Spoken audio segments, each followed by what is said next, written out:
amazing, my friend.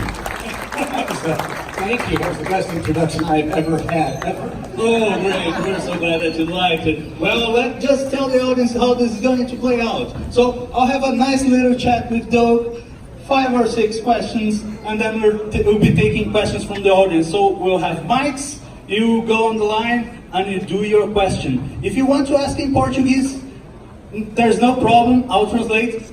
Just be gentle with the translator and don't make it a whole statement, ok? Então, se vocês quiserem fazer perguntas em português, haverá microfones aí, eu vou fazer 4 ou 5 perguntas e depois vocês perguntam. Se quiserem perguntar em português, sejam breves para não torturar o pobre tradutor.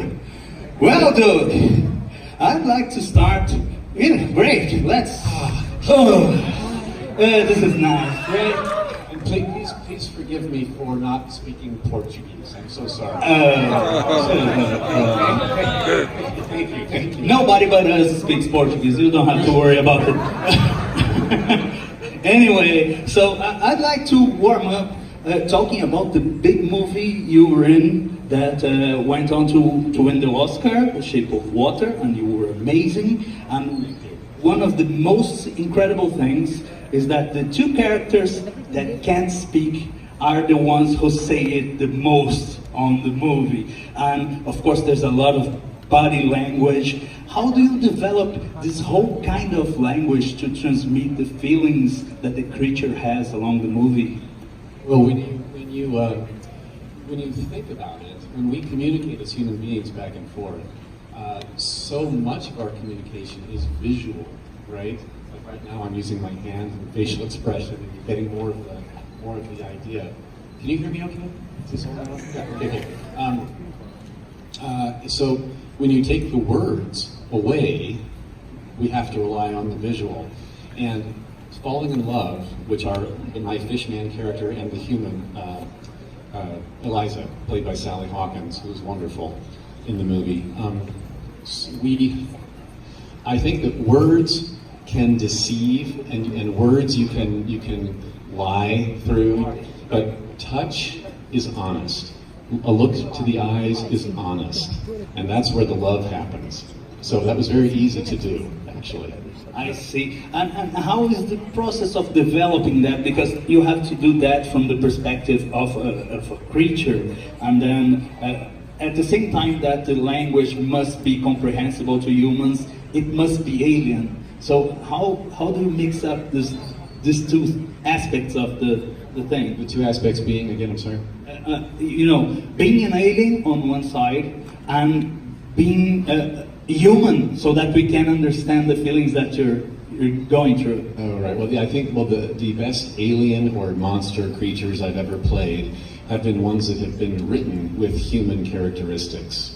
And since it is a human being playing those characters, and human beings are watching, our audience is human. So I think it's the humanity that really connects us.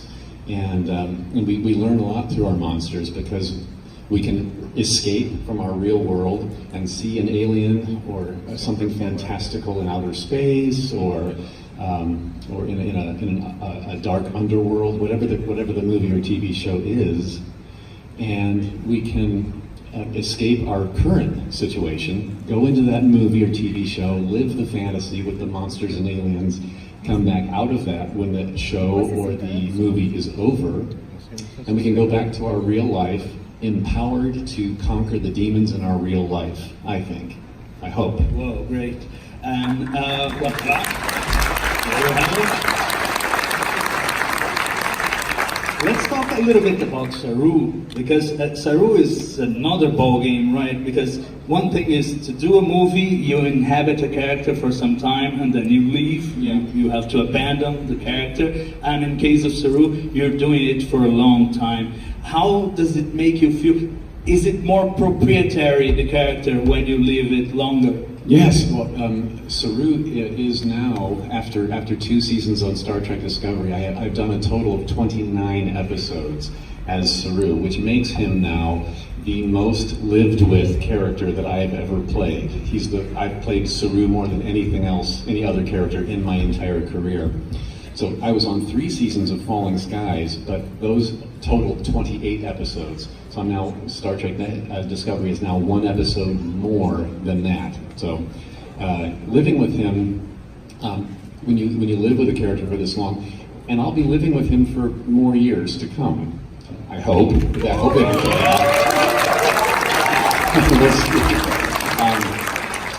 but you do get to. I feel like Saru and I get to know each other so well. I feel how his heart feels. I think how his mind thinks. But he's a lot smarter than I am. The science fiction dialogue is very difficult to memorize. Yeah, now you're a scientist, you understand all that, but and so, some people use the term techno-babble. I've never said techno-babble because I know the babble is very important, and it's not just babble, it is actually scientifically necessary for the story.